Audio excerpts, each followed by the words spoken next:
February 1st, 2021 was a banner day for bobcat sightings in our backyard. At 1:25 a.m., a radio-collared bobcat walked into our yard to explore. About 20 minutes later, a different bobcat walked by one of our other nearby cameras. At 9:58 a.m., a third bobcat walked by one of our cameras. The markings on this bobcat were different from the markings on the first two.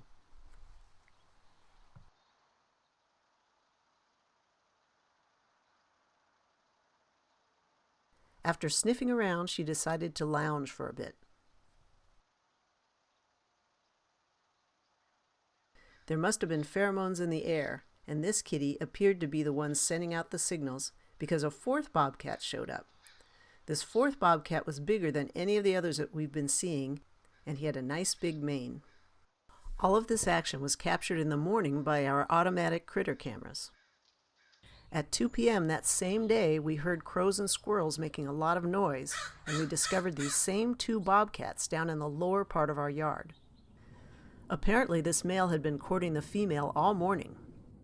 We've lived here for over 22 years and have never seen bobcats in our yard during the day. They're normally quite secretive, but this male was focused on the female. These certainly are not vicious animals to be afraid of. This female was only the size of a large house cat. The female bobcat slinked to the side of our yard and hopped over a wall in order to move up higher on the hill. We watched these bobcats for the next 4 hours, hoping to see some mating.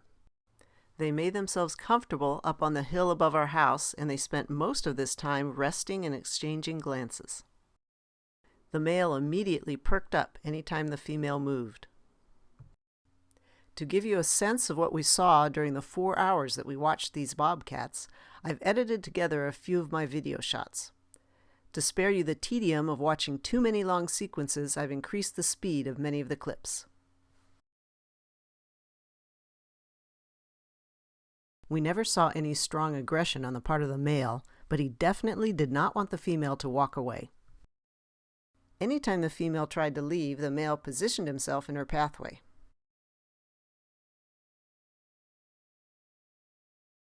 Most of the time that we watched these bobcats, this is what we saw. It was interesting to see how much time they spent sitting still and even napping. Amazingly, during the time that we were watching these two bobcats, two additional bobcats appeared at different times higher up on our hill.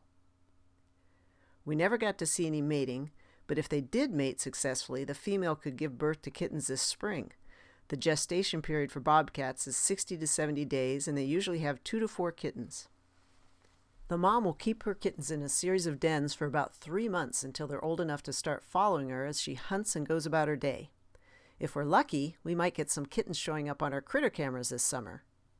Kittens normally stay with their mother until they're about 9 to 11 months old, then they slowly become independent. From my observations of the bobcats captured by my critter cameras, and judging from their sizes and how frequently I see them, I would not be at all surprised if 3 of the bobcats that I've been seeing are littermates. But this is just speculation. Interestingly, these 2 bobcats are not the ones I've been seeing on a regular basis with my critter cameras. Remember, these bobcats are potentially eating the rabbits, gophers, and rodents, not only from the hills, but also from our yards. So it's important to avoid using poisons because these toxins can get into the food chain. Park Service and UCLA biologists have been continuously studying and radio tracking bobcats in targeted Santa Monica mountain areas since 1996, making it one of the longest bobcat studies ever. Prior to 2002, they had relatively high survival rates in the study area, but that has been changing through the years. In the spring of 2002, they began to witness a disease epidemic in the urban bobcats, and their numbers decreased dramatically in the following months and years.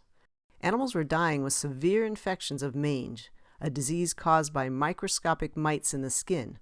In addition to having mange disease, all of these individuals tested positive for exposure to one of the chemicals commonly found in rat poisons. Most of the bobcats had relatively high levels of these compounds. Bobcats usually do not die directly from these poisons, but instead tend to ingest amounts that build up over time, weakening their immune systems and making them more susceptible to diseases. Rodent poisons are also a serious threat to our pets. My dog died as a direct result of eating poisons that were carried into our yard by another animal. After this happened to us, I was surprised to learn how often this occurs.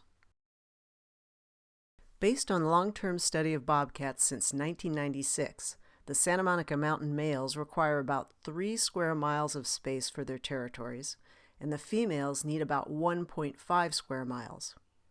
In most places, bobcats tend to stay out of each other's territories, but in our mountains there appears to be a great deal of overlap.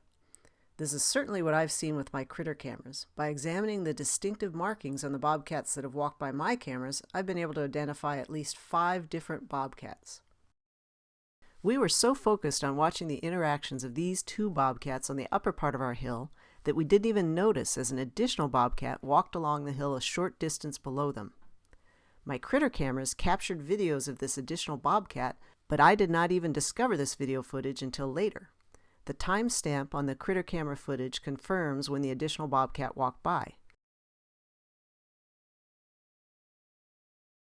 We watched the male and female bobcats until it got too dark for any more observations.